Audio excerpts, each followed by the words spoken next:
lay down. Thanks. No problem. I am Iceman. I am an Omega level mutant. My ability to control temperature has no limits. I can rapidly drop the surrounding temperature. I can freeze the moisture in the air on the spot. I can shape it into ice walls, ice blades, or ice projectiles. In battle, I cover myself with a layer of ice armor. It boosts my defense. I can even transform into a living form of organic ice. It may look no different from regular ice, but in this state, physical damage barely matters. Even if I am shattered, I can rebuild myself with the water around me or within me. That makes me nearly immortal. People sometimes compare me with Pyro. They think fire can melt ice. On the surface, it looks like he is stronger. But when he plays with fire to impress girls, I can freeze his flames from a distance. John. Sorry. There were times I wanted to beat him up for being such a reckless fool. I held back, not because I was weak or afraid.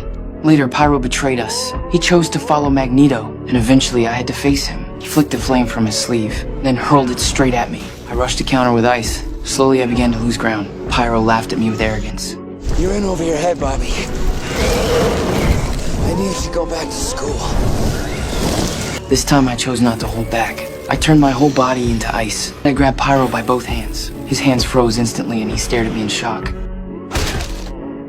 You never should have left.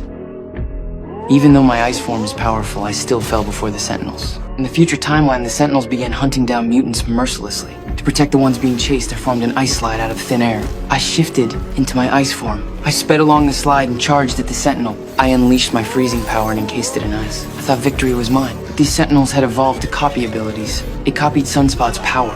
My ice shattered in an instant. It grabbed my neck, then snapped it even in my ice form. Fortunately, Shadowcat worked with Bishop to send us back in time. That was how I returned. But later, when I stood at the gates to defend Wolverine's mission to change the past, I fought alone. The Sentinels swarmed me. In the end, their beams tore me apart. You might ask why I could not simply rebuild myself from nearby water molecules. After all, my ice form is supposed to be unkillable. That is true. But back then, I was still too young. The Sentinels did not use ordinary weapons. They could evaporate my water molecules in an instant. That meant my body was reduced to nothing but vapor. And with no water left around me, I had no way to come back. Luckily, Wolverine succeeded in resetting the timeline, and I lived once more.